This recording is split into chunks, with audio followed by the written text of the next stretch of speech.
Shalom Makim. First and foremost, I want to give all praises to Yahweh, Bahasham, Yahweh Shai, Bahasham Rakakwadash, double honors to our elders, the apostles of Great Millstone, and honors to you brothers who are out there doing the work in sincerity and in truth. All right. This lesson is entitled The Coming Smear Campaign. All right. Of course, brothers, I know you've been watching the news and just different stuff that's been going on.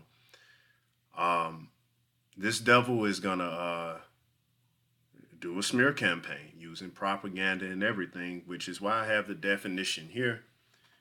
So without further ado, I'll get straight to it. A smear campaign is an intentional, premeditated effort to undermine an individual's or group's reputation, credibility, and character. Like negative campaigning, most often smear campaigns target government officials, politicians, political candidates, and other public figures. However, private persons or groups may also become targets of smear campaigns perpetrated in companies, institutions, the legal system, and other formal groups. Smear tactics differ from normal discourse or debate in that they do not bear upon the issues or arguments in question. A smear is a simple attempt to malign a group or an individual with the aim of undermining their credibility. Smears often consist of ad hominem attacks in the form of unverifiable rumors and distortions, half-truths, or even outright lies. Smear campaigns are often propagated by gossip magazines. Even when the facts behind a smear campaign are demonstrated to lack proper foundation, the tactic is often effective because the target's reputation is tarnished before the truth is known. Smear campaigns can also be used as a campaign tactic associated with yellow journalism, which is a type of journalism that presents little well-researched news and instead uses eye-catching headlines, scandal-mongering, and sensationalism. For example, during Gary Hart's 1988 presidential campaign, see below, the New York Post posted on its front page, big black block letters, Gary, I'm no womanizer. Smears are also effective in diverting attention away from the matter in question and onto a specific individual or group. The target of the smear typically must focus on correcting the false information rather than on the original issue. All right. And that's pretty much what's gonna happen to us. And so all I have to say, hey, brothers, don't worry about that, man. It's because it's gonna happen. Just like when they premeditated to undermine Yahushua, slander him, and ultimately sentence him to death. What you gonna say? You can't defend yourself to the wicked. They already have it in their hearts, the demons and the wickedness already in their mind. It's not about whether you're right or wrong. It's that, hey, they're the wicked and they hate righteousness. And Lord willing, we're those men. All right, we're those people. We've been teaching the word. We've been doing the things that we have to do in the spirit. And we're continuing. Thing is, we're growing stronger. All right. The thing is, we're growing stronger and we're growing more wise in the faith. All right, so I get this scripture, Psalm 31:13. For I've heard the slander of many.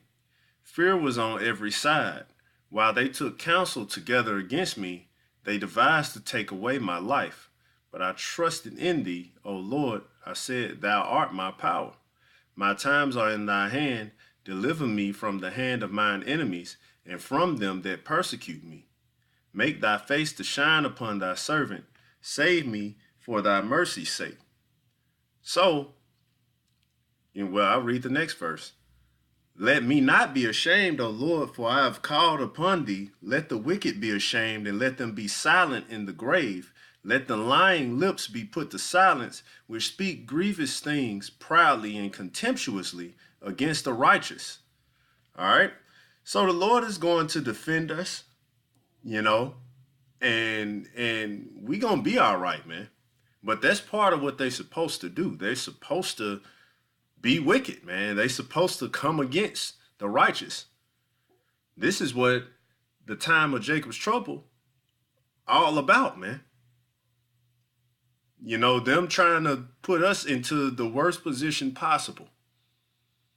You know, when you read 2nd Ezra chapter 16, and it's around the 70th verse, it tells you how he's going to bring down great wrath on them that fear the Lord, man. This devil is losing, man. He's on the defense. He sees what's happening. He see the prophecies coming to pass. He see that his society is becoming a lot weaker. Day by day, hour by hour, week by week, month by month. He sees it. And we just have to continue to do what the Lord told us to do. Don't get scared of this bullshit, man. All right?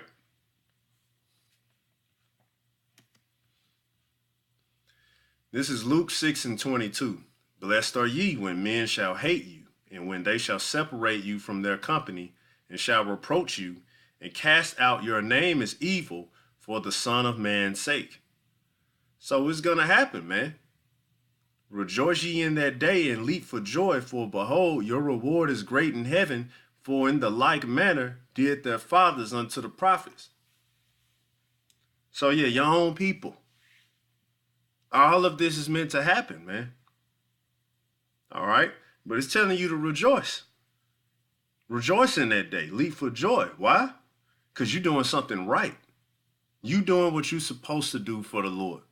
So, of course, they going to hate you. The wicked, righteousness is the opposite of wickedness. Light is the opposite of dark. All right? So, they don't mix, man. It's like oil and water. They don't mix. All right? So, of course, they're going to come against us, man. They're going to say all manner of things about us, man. You can already see some of the things that even the guys who know that they Israelites are saying about us, man. They calling us pedophiles, calling us Masons, calling us rapists, saying all types of BS, man. And the Lord is going to judge them for that. All right? So if our people willing to do this, how much more Esau in his news campaign when his kingdom on his way out and his back is against the wall and he got no other he got nothing else going for him. He on his last leg. Now this the devil with the money. This the devil with the resources. This the devil with the influence. Of course he's gonna do it. And guess what the wicked of our people are going to do? They're going to join right along with them, man. Why? Because the scriptures say so, man. But the Lord is not going to leave us ashamed. But the whole point of this lesson, hey, prepare for the smear campaign, man. It's going to be a big smear campaign come on us, man. And it's going to be a whole bunch of false information. It's going to be things that Esau do, man. And it's going to be like, well, goddamn. You know, it's going to show you how low this devil is willing to go, man. This devil will say some things about you. This devil will Photoshop things. I mean, it'll be a whole bunch of stuff go on to the point to where you just have to have faith in Yahweh Hashem Yahweh Shai, rock solid faith, that he will guide you through it all, man, and that he will silence them. All right, and I'll get the last scripture. This is Isaiah 51 and 7. Hearken unto me, ye that know righteousness, the people in whose heart is my law. Fear ye not the reproach of men, neither be ye afraid of their revilings. For the moth shall eat them up like a garment, and the worm shall eat them like wool. But my righteousness shall be forever, and my salvation from generation to generation. So, long story short, the wicked gonna die, man. The Lord gonna handle them. All right. They didn't had their chance to rule the earth and everything, and they ruined it. All right. They had their chance to win on this side, and as you can see, they created seedless grapes with it. They didn't do anything, man. The most you got out of it was a Ferrari, all right, Rolls Royce or something. And our people, look at what our people done in wickedness. Our whole nation has been ruined. All right. So yeah, we winning, man.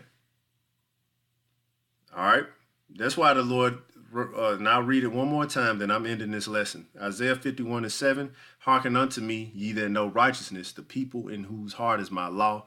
Fear ye not the reproach of men, neither be ye afraid of their violence. So don't be afraid of them, man. We winning. So let's hearken unto the Lord like he told us to and continue therein. Shalom, Akim.